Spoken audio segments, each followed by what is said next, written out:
Hello friends, welcome to the Infobase. मैं हूं शाहिद गिल। आज की वीडियो में हम बात करने जा रहे हैं उस टॉपिक के बारे में जिसको सोचकर ही हर किसी के रोंगटे खड़े हो जाते हैं।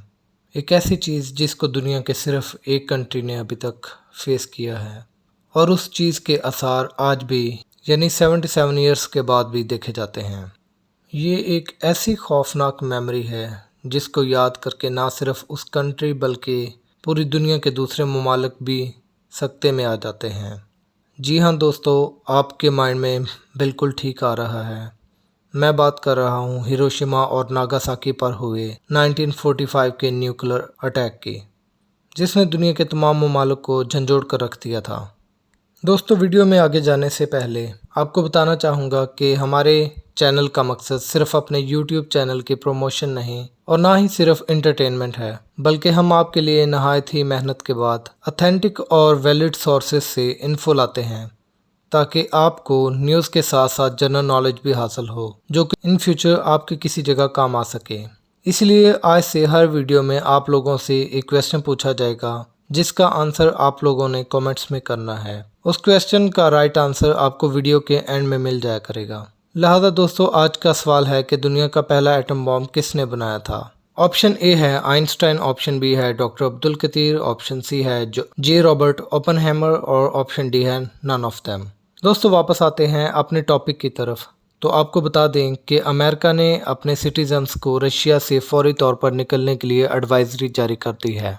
इस खबर को सुनकर आपके माइंड में फ़ौरन बहुत सी चीज़ों ने जन्म ले लिया होगा कि अचानक अमेरिका को बैठे बैठाए ये सब क्यों कहना पड़ा। ये भी आपको क्लियर कर देते हैं कि 27 और 28 सितंबर के दुनिया के तमाम बड़े मीडिया प्लेटफॉर्म्स पर यह चीज़ बताई गई है कि यूएस एम्बेसी ने फौरी तौर पर रशिया छोड़ने के लिए अपने सिटीजन्स को एडवाइजरी जारी कर दी है। अमेरिका अपने सिटीजन्स को ऐसे ही कोई भी कंट्री छोड़ने के लिए नहीं बोलता। आपको याद होगा कि 7 अगस्त 2021 को अमेरिका ने अपने सिटीजन्स को फौरी तौर पर अफगानिस्तान छोड़ने के लिए बोला था और कहा था कि वो फौरी तौर पर लोकल या इंटरनेशनल फ़्लाइट से अफगानिस्तान को छोड़ दें। उसके चंद दिनों बाद ही यानी 15 अगस्त 2021 को तालिबान ने अफगानिस्तान पर कब्जा हासिल कर लिया था।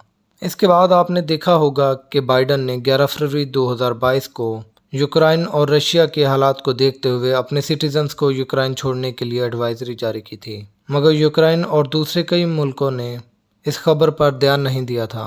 दोस्तों, चूंकि अमेरिका की खुफिया एजेंसी CIA दुनिया के कई ममालिक में जासूसी कर रही है और CIA को ये खबर मिली थी कि रशिया अपनी वॉर ड्रिल के फौरन बाद यूक्रेन पर हमला कर देगा, मगर यूक्रेन और दूसरे कई कंट्रीज़ इस चीज़ को सीरियस में नहीं ले रहे थे कि ये सब कुछ हो जाएगा और ये कंट्रीज़ अमेरिकन एजेंसी CIA को ट्रोल करना स्टार्ट हो गए थे। दोस्तों, अमेरिका को पूरी दुनिया में सबसे ज़्यादा ज़रूरी चीज़ उसके सिटीज़न लगते हैं, इसलिए अब अमेरिका ने अपने शहरियों से रूस को छोड़ने के लिए बोला है। दोस्तों, आपके माइंड में आ रहा होगा कि अमेरिका ने ये सब कुछ क्यों बोला है। तो इसकी वजह यह है कि रूस के सदर पुतिन ने एक बार फिर पूरी दुनिया को न्यूक्लियर अटैक की धमकी दे दी है। इसकी वजह यह है कि यूक्रेनी फ़ौजी गुज़श्ता 7 महीनों से रूस को बहुत भारी नुकसान पहुंचा रहे हैं और अब तो यूक्रेनी फ़ौजियों ने अपने हारे हुए इलाकों को दोबारा से हासिल कर लिया है, जिस वजह से पुतिन इस वक्त शदीद गम गुस्से में पाए जा रहे हैं। इसलिए अब दुनिया के कई ममालिक अमेरिकन एम्बेसी की तरफ से जारी की गई एडवाइजरी और रशिया की तरफ से दी गई न्यूक्लियर अटैक की धमकी को संजीदगी से ले रहे हैं। इसीलिए पोलैंड, फिनलैंड, बुल्गारिया समेत कई ममालिक ने अपने सिटीजन्स को फौरी तौर पर रशिया छोड़ने को बोला है। दोस्तों, आपने चंद रोज़ कबल ही खबर सुनी होगी कि पुतिन ने यूक्रेनी फाइट बैक को देखते हुए और अपनी अफवाज का इतना ज़्यादा नुकसान देखते हुए 18 से 65 साल के मर्दों को ज़बरदस्ती मोबिलाइजेशन के नाम पर रूसी फ़ौज में शमूलियत और यूक्रेन में फ्रंट लाइन पर जंग लड़ने को बोला था, मगर रशियन सिटीजन्स नहीं चाहते कि वो बॉर्डर पर जाकर यूक्रेनी फ़ौजियों की गोलियों का निशाना बने। इसीलिए उन्होंने रूस को छोड़ने में भलाई समझा। इसीलिए अब रशियन सिटीजन्स जहाँ जहाँ से बॉर्डर क्रॉस करने का रास्ता मिल रहा है वहाँ से वो बॉर्डर क्रॉस कर रहे हैं।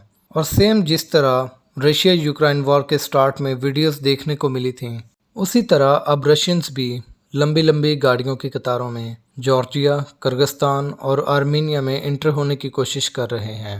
مزے کی بات تو یہ ہے کہ رشیا کے اکثر نوجوان موبلائزیشن کی خبر سن کر اپنی بازو ہی توڑنا سٹارٹ ہو گئے ہیں، اور رشیا میں انٹرنیٹ پر سرچنگ کا یہ ٹاپ ٹرینڈ بھی بن گیا تھا۔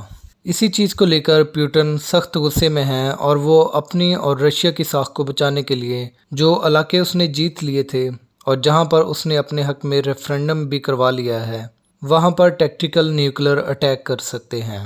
دوستو، رشیا یوکرائن وار کی وجہ سے پوری دنیا میں مہنگائی سب سے ٹاپ لیول پر ہے، اور اگر خدا نخواستہ رشیا نیوکلر اٹیک کر دیتا ہے تو جواب میں دوسرے ممالک امریکہ اور یورپ بھی رشیا پر نیوکلر اٹیک کر سکتے ہیں، جس کے نتیجے میں ورلڈ وار 3 سٹارٹ ہو سکتی ہے، جو دنیا کو بڑی تباہی کی طرف لے جائے گی۔ آپ کو یاد ہوگا کہ ورلڈ وار 2 بھی جرمنی اور پولینڈ کے درمیان چھوٹے سے تنازع کو لے کر سٹارٹ ہوئی تھی، جو بعد میں پوری دنیا میں پھیل گئی تھی اور کروڑوں لوگوں کی زندگیوں کو نگل گئی تھی۔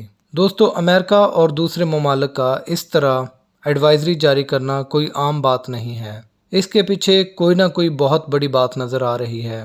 اور ریسنٹلی ہی امریکن یونیورسٹی کی ریسرچ کے مطابق یہ بتایا گیا تھا کہ اگر دنیا میں ورلڈ وار 3 ہوتی ہے اور نیوکلر اٹیک کیے جاتے ہیں تو اس سے دنیا کو بہت زیادہ نقصان ہوگا۔ تقریباً 5 ارب آبادی یعنی 5 ارب لوگ اس نیوکلر وار میں مارے جائیں گے، اور اس کے بعد جو بھوک اور قحط سالی جنم لے گی وہ نہ ختم ہونے کے برابر ہوگی۔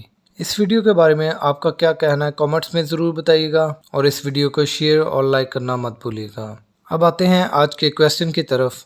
آج کا کویسچن تھا کہ دنیا کا پہلا ایٹم بم کس نے بنایا تھا؟ تو اس کا رائٹ آنسر ہے آپشن سی، جی رابرٹ اوپن ہیمر نے۔ یہ ایک امریکن سائنٹسٹ تھے جنہوں نے دنیا میں سب سے پہلا ایٹم بم بنایا تھا، اور ان کو گاڈ آف ایٹم بم کے نام سے بھی جانا جاتا ہے۔ آج کی ویڈیو سے اتنا ہی، جلدی ملیں گے ایک نئی ویڈیو کے ساتھ۔ اپنا خیال رکھیے گا، خدا حافظ۔